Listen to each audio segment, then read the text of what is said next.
منسا موسیٰ کا حج۔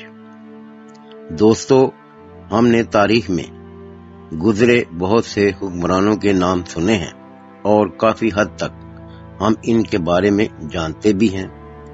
آج ہم ایک ایسے حکمران کا ذکر کرنے جا رہے ہیں جو تاریخ سے اب تک کے سب سے دولت مند حکمران گزرے ہیں، یا پھر یہ کہنا زیادہ مناسب رہے گا کہ وہ امراء کی فہرست میں شاید پہلے نمبر پر شمار ہوتے ہیں۔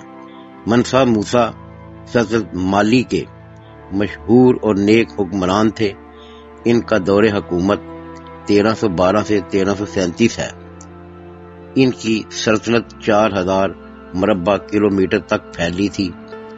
ان کے دور حکومت میں سونے، نمک کولا گری دار اور ہیرے کی بہت مانگ تھی، اس لیے انہوں نے اسی کاروبار کو وسیع کر کے اپنی قابلیت اور دور اندیشی کا ثبوت دیا۔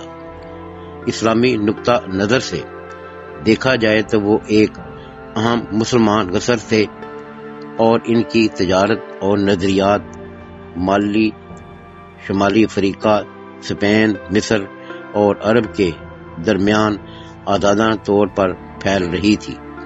تجارت کے ساتھ ساتھ مزید اہم خیالات اور علماء کرام کا مالی کی طرف راغب کرنا اہم موضوع تھا، جس کی وجہ سے مالی اس وقت دنیا کا سب سے بڑا اسلامی تعلیمی مرکز بنا۔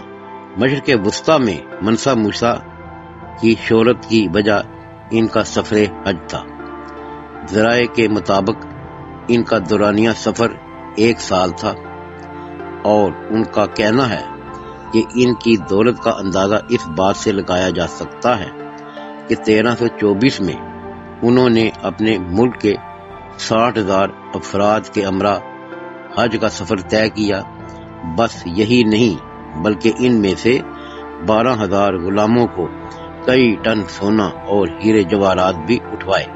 وہ جہاں جاتے سونے کے انبار لگا دیتے، یہاں تک کہ راہ چلتے غریب تک کو سونے سے بھر دیا جاتا، جس کے باعث ان کی راہ میں آنے والے شہروں میں سونے کی ریل پیل ہو گئی اور کئی سال تک مصر اور ارد گرد کے شہروں میں سونے کی قیمتیں نچلی ترین سطح پر جا پہنچی۔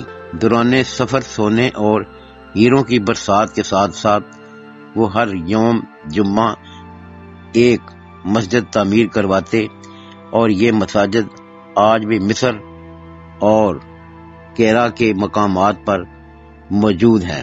حج کی واپسی کے دوران منسا موسیٰ معمار اور علماء کرام کو اپنے ہمراہ لے آئے، جن کی مدد سے تقازا، ٹمبکتو اور میانی میں کئی مساجد اور تعلیمی ادارے قائم کیے۔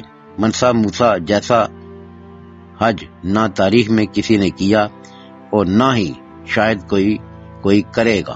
منسا موسیٰ جیسے نیک دل اور عظیم حکمران کی بدولت تاریخ میں اسلام کا نام روشن ہوا، اور اسلامی تعلیمی مراکز جو انہوں نے اپنے دور حکومت میں قائم کیے، آج بھی مصر کے لوگ ان سے مستفید ہو رہے ہیں۔